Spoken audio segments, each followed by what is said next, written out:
Hello दोस्तों, स्वागत है आप सभी का हमारे यूट्यूब चैनल वित्तकारी में। दोस्तों, इस वीडियो में हम देखेंगे कि जो 2022 में कुछ महत्वपूर्ण डिसीजन आए थे सर्वोच्च न्यायालय के, उसको देखेंगे क्योंकि प्री परीक्षा में कई बार जो है सर्वोच्च न्यायालय के जो महत्वपूर्ण केस होते हैं उनके क्या डिसीजन थे उसको पूछ लिया जाता है।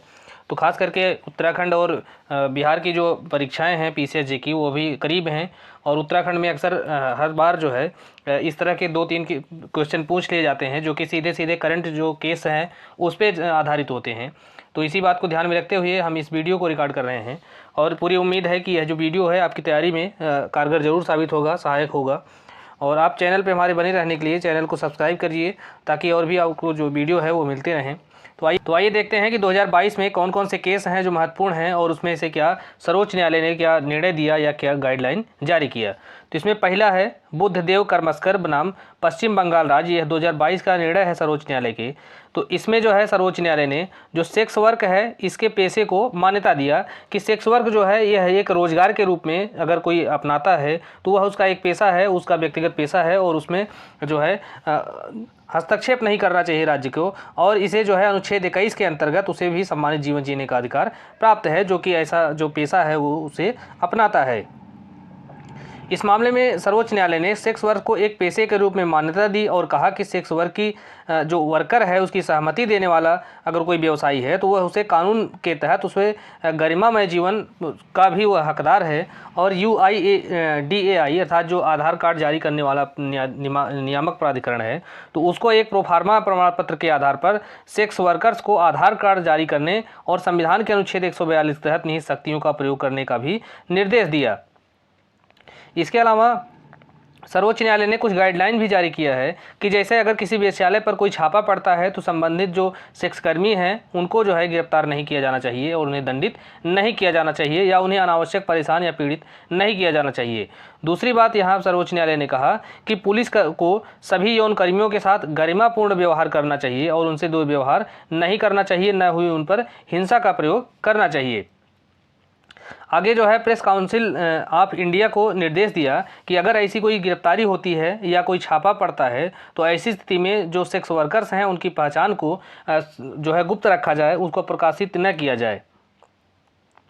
आगे जो है सर्वोच्च न्यायालय ने कहा कि यौन कर्मी अपने स्वास्थ्य और सुरक्षा के लिए जो उपाय अपनाते हैं जैसे कि वो कंडोम आदि का उपयोग करते हैं तो उसे जो है अपराध में साक्ष्य के रूप में उसे देखा नहीं जाना चाहिए। इसके अलावा दोनों सरकारें अर्थात केंद्र और राज्य सरकारें यौन कर्मियों को उनके विधिक अधिकारों के बारे में शिक्षित करने के लिए कार्यशालाओं का आयोजन करेंगी।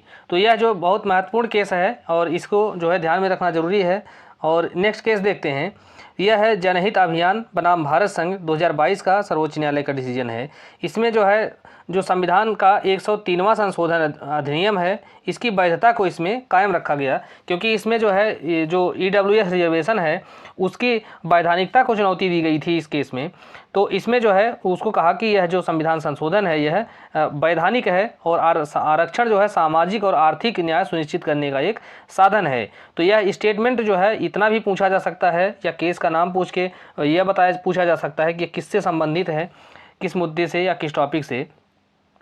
तो इस मामले में 103वें संविधान संशोधन अधिनियम जिसमें EWS को 10% रिजर्वेशन दिया गया था तो इस आधार पर चुनौती दी गई थी कि यह संविधान के मूलभूत ढांचे और अनुच्छेद 14 के तहत समानता के मौलिक अधिकार का उल्लंघन है तथा यह जो निर्णय है या यह जो संशोधन अधिनियम है यह इंदिरा साहनी बनाम भारत संघ जो 1992 का सुप्रीम कोर्ट का डिसीजन है जिसमें कि जो आरक्षण की सीमा थी 50% तक ही सीमित की गई थी तो उस डिसीजन का भी यह उल्लंघन करता है और यह ऐसा तर्क था इसीलिए जो है इसको जो है चैलेंज किया गया था जिसमें जस्टिस माहेश्वरी, जस्टिस त्रिवेदी और जस्टिस पारदीवाला ने बहुमत से जो है अलग सहमति व्यक्त की थी क्योंकि 5 जजों की पीठ थी इसमें और न्यायमूर्ति उस समय भट्ट थे और चीफ जस्टिस ऑफ इंडिया थे UU ललित। तो न्यायमूर्ति भट्ट और चीफ जस्टिस ऑफ इंडिया उस समय के UU ललित ने अपना विपक्ष में जो है मत दिया था।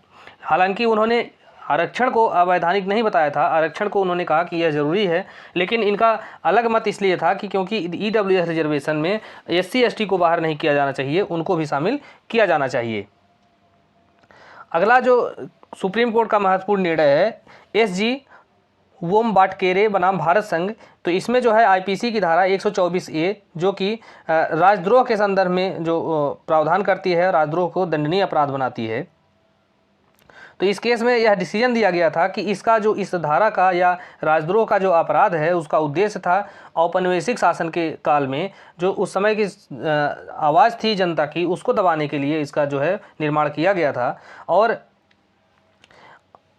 इस केस में जो है इस प्रावधान को चुनौती दी गई और यह कहा गया कि यह भाषण और अभिव्यक्ति की स्वतंत्रता को कम करता है। हालांकि जिस देश से इसे अपनाया गया था भारत में, अर्थात ब्रिटेन से इसे भारत में लिया गया था और उसने अपने यहाँ इसे खुद निरस्त कर दिया है। तो कोर्ट ने इसका नोटिस सरकार को भेजा, जिस पर सरकार ने जवाब दिया कि उसे जो है भारतीय दंड संहिता की धारा 124A के तहत जो प्रावधान है उस पर फिर से विचार करना चाहिए और उस पर फिर से फैसला लेना चाहिए। और न्यायालय ने इसमें कुछ गाइडलाइन जारी की हैं, जैसे कि राज्य और केंद्र सरकारें राजद्रोह के अंतर्गत कोई भी FIR दर्ज न करें या दर्ज करने से बचें। अगर कोई इन्वेस्टिगेशन एजेंसी है वह राजद्रोह के मुकदमे में इन्वेस्टिगेशन या जो है जांच कर रही है तो उसको जांच को जारी नहीं रखना चाहिए या कोई कठोर कदम नहीं उठाना चाहिए जब तक कि इस पर जो है कोई स्पष्ट प्रावधान नहीं कर दिया जाता है। इसके अलावा जो है आईपीसी के तहत कोई नया मामला दर्ज नहीं किया जाना चाहिए और जो प्रभावित पक्षकार हैं उनको उचित राहत के लिए जो संबंधित न्यायालय हैं वहाँ पर वह जा सकते हैं। और जितने भी अभी ट्रायल चल रहे हैं या विचारण है, अपील है, उन सबको स्थगित कर दिया जाए। तो ऐसा जो निर्णय है यह बहुत महत्वपूर्ण है और अभी इसको ध्यान में रखना जरूरी है। नेक्स्ट केस है झारखंड राज्य बनाम शैलेंद्र कुमार राय और पांडव राय। यह 2022 का सर्वोच्च न्यायालय का केस है। यह भी बहुत ज़्यादा महत्वपूर्ण केस है। इसमें जो है बलात्कार का जो किसी पीड़िता का बलात्कार हुआ है या नहीं तो उसकी जांच करने के लिए 2 फिंगर टेस्ट किया जाता रहा है अभी तक। तो उसी टेस्ट पर इस केस में रोक लगाई गई है और यह कहा गया है कि 2 फिंगर टेस्ट का कोई वैज्ञानिक आधार नहीं है और इसके बजाय यह जो है यह टेस्ट से महिलाओं को फिर से पीड़ित होना पड़ता है और उनकी डिग्निटी पर फिर से आघात पहुंचता है।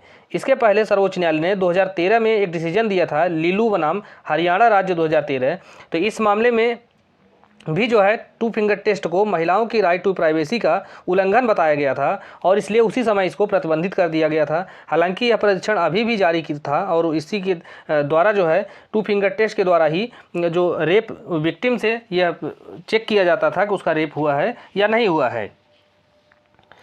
तो अब जो है सर्वोच्च न्यायालय ने क्या किया कि इस डिसीजन के माध्यम से यौन पीड़िता का जो 2 फिंगर टेस्ट है इसको जो है अवैधानिक करार दिया है और अगर कोई डॉक्टर या मेडिकल प्रैक्टिशनर ऐसा जो टेस्ट करता है तो वह कदाचार का अपराधी माना जाएगा और उसे दंड की भी व्यवस्था की गई है। और न्यायालय ने कहा कि 2 फिंगर टेस्ट जो है यह नहीं किया जाना चाहिए क्योंकि यह इस गलत धारणा पर आधारित है कि एक यौन सक्रिय महिला का बलात्कार नहीं किया जा सकता है। हालांकि 2 फिंगर टेस्ट के द्वारा जो वर्जिन महिला है उसकी वर्जिनिटी टेस्ट किया जाता है, उससे यह पता लगाया जाता है कि अगर उसने वर्जिनिटी लॉस्ट किया है तो उसके साथ रेप हुआ होगा। लेकिन यह इस मामले में कुछ इससे स्पष्ट निष्कर्ष नहीं निकलता। जब से कोई सेक्सुअल रूप से एक्टिव महिला है या कोई विवाहिता स्त्री है, अगर उसके साथ रेप होता है तो 2 फिंगर टेस्ट के माध्यम से उसका जो है रेप का पता नहीं लगाया जा सकता है। इसीलिए सर्वोच्च न्यायालय ने इसको जो है बैन किया है और इस पर एक अपराध घोषित किया गया है इस टेस्ट को। नेक्स्ट केस है एक्स बनाम प्रधान सचिव स्वास्थ्य और परिवार कल्याण नई दिल्ली 2022 का केस है। और इस केस में यह निर्णय दिया गया कि अविवाहित महिलाओं को भी गर्भपात का अधिकार है। अर्थात गर्भपात का अधिकार केवल विवाहिता स्त्री को ही नहीं प्राप्त है बल्कि अविवाहिता कोई महिला है तो वह भी गर्भपात का अधिकार रखती है। और यहाँ पर एक बहुत महत्वपूर्ण फैसला दिया गया कि इसमें जो है महिला से बदलकर पति शब्द के स्थान पर जो है साथी शब्द को प्रतिस्थापित कर दिया गया है। तो इसका तात्पर्य यह है कि अगर पति जो है केवल विवाहित महिला की स्थिति में जो है वो लागू होता है, लेकिन जो अविवाहित महिला है अगर वह अपने साथी से या अपने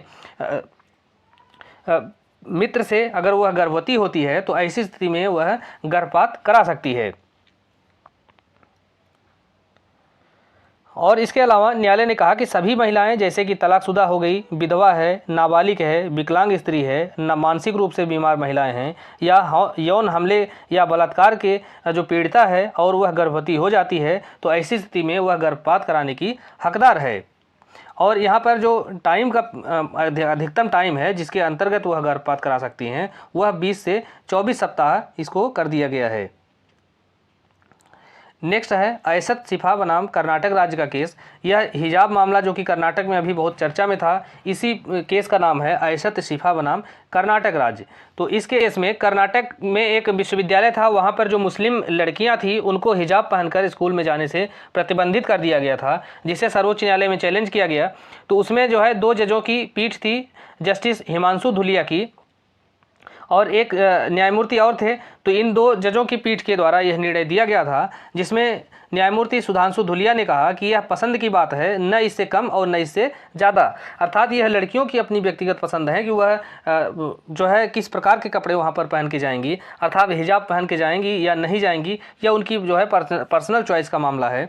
और इस मामले में कर्नाटक के जो गवर्नमेंट प्री यूनिवर्सिटी कॉलेज है, यहाँ के 6 छात्राओं को हिजाब पहनकर कक्षाओं में भाग लेने से रोक दिया गया था, क्योंकि इसके संदर्भ में कर्नाटक राज्य सरकार का एक आदेश है 1983 का, उसके तहत जो है हिजाब को प्रतिबंधित किया गया था। उसे इस निर्णय को कर्नाटक हाई कोर्ट में चुनौती दी गई, जहां पर 3 जजों की पीठ ने जो यूनिवर्सिटी का अपना आदेश था उसको जो है बरकरार रखा, और उन्होंने कहा कि यह जो प्रतिबंध है यह उचित है, क्योंकि हिजाब पहनना मुसलमानों के लिए एक आवश्यक धार्मिक प्रथा नहीं है। और हाई कोर्ट के इस फैसले को all India Muslim personal law board ने सुप्रीम कोर्ट में चुनौती दी थी। तो यहाँ पर जस्टिस 2 थे, 2 जजों की पीठ थी सर्वोच्च न्यायालय की, न्यायमूर्ति हेमंत गुप्ता और न्यायमूर्ति सुधांशु धुलिया।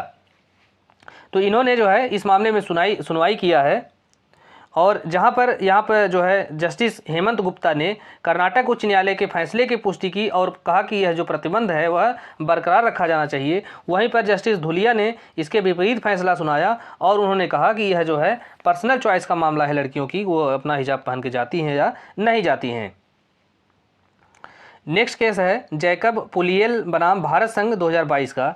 तो इस केस में जो है कि यह बात को चैलेंज किया गया था कि किसी व्यक्ति को कोविड के टीकाकरण के लिए बाध्य नहीं किया जा सकता है। और इसमें जो है सर्वोच्च न्यायालय ने यह कहा कि न्यायालय ने यह पाया कि भारत की जो टीकाकरण की नीति है अनुचित और मनमानी नहीं है। हालांकि न्यायालय ने माना कि शारीरिक स्वतंत्रता भारत के संविधान के अनुच्छेद 21 के तहत संरक्षित है और किसी भी व्यक्ति को टीका लगवाने के लिए मजबूर नहीं किया जा सकता है। तो यह जो केस है यह काफ़ी इंपॉर्टेंट है, आप इसको कोविड से संबंधित है तो यह भी पूछा जा सकता है। नेक्स्ट केस है सत्येंद्र कुमार बनाम सीबीआई का केस है। इसमें सर्वोच्च न्यायालय ने जमानत देने के लिए कुछ दिशा निर्देश तय किए थे और कहा कि जमानत मांगने वाले अब मामलों में जो बढ़ती संख्या को ध्यान में रखते हुए सुप्रीम कोर्ट ने जमानत देने के संदर्भ में दिशा निर्देश निर्धारित किए, और इसमें यह कहा कि सरकार को जमानत देने को कारगर बनाने के लिए एक अलग कानून बनाना चाहिए। और आगे जो है कुछ गाइडलाइन जारी किया है सर्वोच्च न्यायालय ने, यह कि संहिता की धारा अर्थात संहिता के तात्पर्य सीआरपीसी है, सीआरपीसी की धारा 41 और 41A के अनुपालन पर न्यायालयों को स्वयं को संतुष्ट करना होगा। कोई भी गैर अनुपालन आरोपी को जमानत देने का हकदार बना देता है। दूसरी बात कहा कि धारा 88, धारा 170, 204, 209 के तहत आवेदन पर विचार करते समय जमानत याचिका अनिवार्य रूप से दायर करने की आवश्यकता नहीं होती है। तो यह संहिताएं जो धाराएं जो है यह दंड प्रक्रिया अर्थात सीआरपीसी की जो है धाराएं हैं। आगे जो है कोर्ट ने कहा कि राज्य और केंद्र सरकारों को विशेष अदालतों के गठन के संबंध में सुप्रीम कोर्ट के द्वारा जारी दिशा निर्देशों का पालन करना चाहिए, और न्यायालयों को अर्थात हाई कोर्ट को उन विचाराधीन कैदियों की जांच करने और उनकी रिहाई की सुविधा के लिए संहिता की धारा 440 के तहत उचित कार्यवाही करने का भी निर्देश दिया गया था। इसी केस में सर्वोच्च न्यायालय ने कहा कि जमानत के आवेदन अगर कोई दिए जाते हैं तो उसको 2 सप्ताह की अवधि के भीतर निपटाया जाना चाहिए, और अगर कोई अग्रिम जमानत जिसके बारे में प्रावधान 438 में दिया गया है सीआरपीसी में, तो अग्रिम जमानत के लिए अगर कोई आवेदन दिया जाता है तो उसको 6 सप्ताह के भीतर उसको निपटाया जाना चाहिए। तो रेगुलर जो जमानत है उसको 2 सप्ताह के भीतर और अग्रिम जमानत जो है वह 6 सप्ताह के भीतर निपटाया जाना चाहिए। तो यह भी पूछा जा सकता है कि ऐसा जो निर्णय है या ऐसा जो गाइडलाइन है किस केस में दी गई थी। नेक्स्ट है अरुणाचल गाउंडर बनाम पुन्नू स्वामी। तो इस केस में सर्वोच्च न्यायालय के द्वारा यह निर्णय दिया गया कि एक हिंदू बेटी का पिता की स्व अर्जित संपत्ति में भी उत्तराधिकार का अधिकार है। नेक्स्ट है विजय मदन लाल चौधरी बनाम भारत संघ। तो इस केस में सर्वोच्च न्यायालय ने मनी लॉन्ड्रिंग निवारण अधिनियम के तहत ईडी को प्रदत्त शक्तियों की वैधता को बरकरार रखा। अर्थात इसमें जो ईडी है उसकी शक्तियां क्या होंगी उसको चैलेंज किया गया था। तो इसमें सर्वोच्च न्यायालय ने कहा कि मनी लॉन्ड्रिंग जो है एक जघन्य अपराधों में से एक है और यह न केवल राज्य के सामाजिक और आर्थिक ताने बाने को प्रभावित करता है बल्कि अन्य जघन्य अपराधों को भी बढ़ावा देता है, जैसे कि आतंकवाद, भ्रष्टाचार आदि। नेक्स्ट केस है भारत संघ बनाम अलपन बंदोपाध्याय। तो इस केस में सर्वोच्च न्यायालय ने कहा कि एक ट्रिब्यूनल अर्थात जो न्यायाधिकरण होता है कि किसी भी फैसले की जांच केवल उस हाईकोर्ट के द्वारा की जा सकती है जिसके पास ऐसे उक्त जो ट्रिब्यूनल है उस पर जो है लोकल जुरिस्डिक्शन है या क्षेत्रीय अधिकारिता है, वही हाईकोर्ट जो है उस ट्रिब्यूनल के फैसले की जाँच कर सकता है, अन्य नहीं। नेक्स्ट केस है नील आरेलियो बनाम भारत संघ और अन्य। तो इस केस में सर्वोच्च न्यायालय ने कहा कि भारत के संविधान के अनुच्छेद 15(4) और 15(5) यह जो है अनुच्छेद 15 खंड 1 के अपवाद नहीं है बल्कि वह उनकी वास्तविक समानता के सिद्धांत के जो पुनर्कथन मात्र हैं। 15 खंड 5 के अंतर्गत क्या है कि ओबीसी के लिए आरक्षण का प्रावधान किया गया है और 15 खंड 1 को देखेंगे तो इसमें बताया गया है कि राज्य को केवल धर्म, वर्ग, जाति, लिंग, जन्म स्थान या इनमें से किसी भी आधार पर अपने नागरिकों के साथ भेदभाव नहीं कर सकता है। नेक्स्ट केस है आशीष शेलार व अन्य बनाम महाराष्ट्र विधानसभा। तो इस केस में महत्वपूर्ण डिसीजन है। सर्वोच्च न्यायालय ने कहा कि विधानसभा सदस्यों का 1 साल का निलंबन जो है वह निष्कासन से भी बदतर है क्योंकि इस दौरान निर्वाचन क्षेत्र का कोई प्रतिनिधित्व नहीं होता है और पीठ ने कहा कि यदि निष्कासन होता है तो उक्त रिक्ति भरने के लिए एक सिस्टम है और उस सिस्टम से उस रिक्ति को भरा जाना चाहिए और 1 साल के लिए किसी सदस्य को, विधानसभा के सदस्य को निलंबित कर दिया जाए या उसको निष्कासन जो है कार्यवाही में भाग लेने से वंचित कर दिया जाता है तो ऐसी स्थिति में वह जो निर्वाचन क्षेत्र है उसके लिए यह एक सजा है। तो दोस्तों इस प्रकार से ये जो सारे डिसीजन हैं बहुत महत्वपूर्ण हैं। आप इनको 2-3 बार अगर इस वीडियो को देखते हैं तो आपको जो है काफ़ी चीज़ें क्लियर हो जाएंगी और ये परीक्षा में गलती होने की संभावना नहीं रहेगी। तो मिलते हैं नेक्स्ट वीडियो में। धन्यवाद।